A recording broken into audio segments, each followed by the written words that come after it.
नाज़िम नूरियाबाद वेझो गोठ गुलाब पालारी के रवासियुनि ज़मीन ते कब्ज़े ख़िलाफ़ एहतजाजी मुज़ाहिरो कियो आहे। उन हवाले से वीडियो लिंक ते मौजूद है असद पालारी। जी असद। जी बिल्कुल असां मौजूद आहियूं प्रेस क्लब नूरियाबाद ते जेके ॻोठाणा ॻोठ गुलाब पालारी जा रहवासी पंहिंजी अबानी ज़मीन 108 एकड़ ज़मीन ते कब्ज़े थियण जे ख़िलाफ़ हिते प्रेस क्लब नूरियाबाद ते जेको माना एहतजाजी मुज़ाहिरो कयो आहे। अचो त असां ॻाल्हि ॿोल कयूं त उन्हनि जो छा चवणु आहे। नज़ीर अलियाणी कराची खां बिल्डर आणे असांजी ज़मीन विज़िट कराए हाणे उन्हनि जे मथां कूड़ा खाता फिट करण जी कोशिशि पियो करे। असां अपील था करियूं सरदार मलक असद सिकंदर, DC जामशोरो, मुख्तियार थाणो भोला खान, PS नूरियाबाद, SSP जामशोरो, जीअं ई त इन ज़मीन मां असां ते नोटिस कढियो वञे त इन हवाई असांजी जेका ज़मीन आहे इन तव्हां कब्ज़ो ख़त्म करायो वञे। 108 एकड़ ज़मीन हिकिड़ो नज़ीर अलियाणी जेको पंहिंजो पाण खे सोशल वर्कर सम्झे थो, हू को बि सोशल वर्कर कोन्हे, उहो हिकिड़ो ब्लैकमेनर आहे जेको माण्हुनि खे ब्लैकमेल करे थो।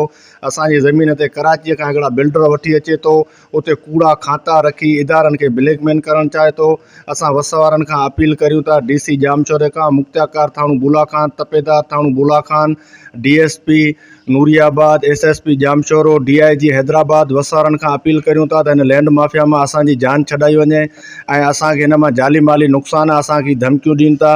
अगरि असांजी फैमिलीअ को बि नुक़सानु थियो त उनजो ज़िम्मेदार नज़ीर ऐं उनजी फैमिली रहंदी। कराची जा ब्रोकर वठियो उनखे खपाइणु चाहे थो, उहो को बि सोशल वर्कर न आहे, ज़मीन असांजी उहो खपाइणु चाहे थो।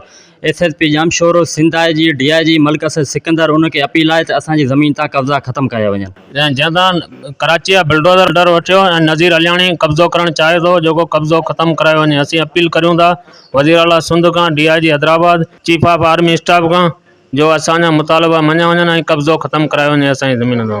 पर ॻोठाणनि जूं ॻाल्हियूं ॿुधियूं, उन्हनि जो इहो ई चवणो हुयो त असांजी अबनि ॾाॾनि जी ज़मीन 108 एकड़ जेका देह हथल बुथ में आहे, उन ते जेको सो नज़ीर अलियाणी कराची जा ब्रोकर, कराची जा बिल्डर वठी करे असांजी ज़मीननि ते काह करे उते कब्ज़ो करणु चाहे थो। उन्हनि अला अदालतनि तोड़े हितां जे जेके मक़ामी पंहिंजो MP आहे मलिक असद सिकंदर, उन्हनि खां अपील कई आहे त असांजी ज़मीन आजी करे असांखे कब्ज़ो ख़त्म कराइणो वञे। कैमरामैन मिर्सन अरबाब सां गॾु असद पालारी, आवाज़ TV न्यूज़ नूरियाबाद।